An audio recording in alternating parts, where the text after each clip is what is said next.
চকরে ডাকাতি প্রতিরোধ অভিযানে লেফটেন্যান্ট তানজিম সরোয়ার নির্জন শহীদ হওয়ার ঘটনায় সরাসরি সম্পৃক্ত ৬ জনকে আটক করেছে বাংলাদেশ সেনাবাহিনী।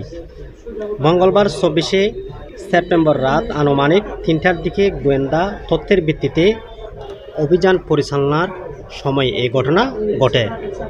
অভিযান শেষে আটককৃতদের কাছ থেকে ২টি দেশীয় আগ্নেয়াস্ত্র, ১১ রাউন্ড গুলি, হত্যাকাণ্ডে ব্যবহৃত একটি ছুরি, একটি পিকআপ ভ্যান এবং একটি মোটরসাইকেল উদ্ধার করা হয়।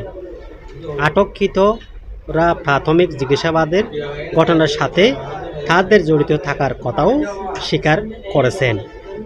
আটককৃতদের মধ্যে ৪ জন সরাসরি অপরাধে অংশ নিয়েছিল এবং বাকি ২ জন তথ্য দিয়ে সহায়তা করছে বলেও জানান। আটককৃতরা হলেন মোহাম্মদ বাবুল, মোহাম্মদ হেলাল উদ্দিন, মোহাম্মদ আনোয়ার হাকিম, মোহাম্মদ আরিফুল্লাহ, মোহাম্মদ জিয়াবুল করিম এবং মোহাম্মদ হোসেন। প্রাথমিকভাবে জানা যায় মোহাম্মদ বাবুল এই ঘটনার মূল অর্থ যোগানদাতা এবং লেফটেন্যান্ট তানজিমকে প্রাণঘাতী ছুরিঘাত করেন। এছাড়া মোহাম্মদ হেলাল উদ্দিন ডাকাত দলের দ্বিতীয় প্রধান হিসেবে কাজ করতেন।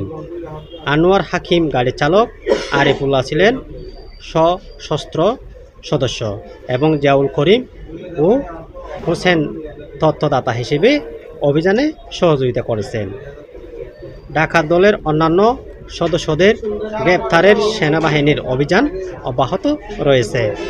আটককৃতদের চকরিয়া থানার হস্তান্তর করা হয়েছে এবং সেনাবাহিনীর পক্ষ থেকে মামলা দায়ের কার্যক্রম চলছে।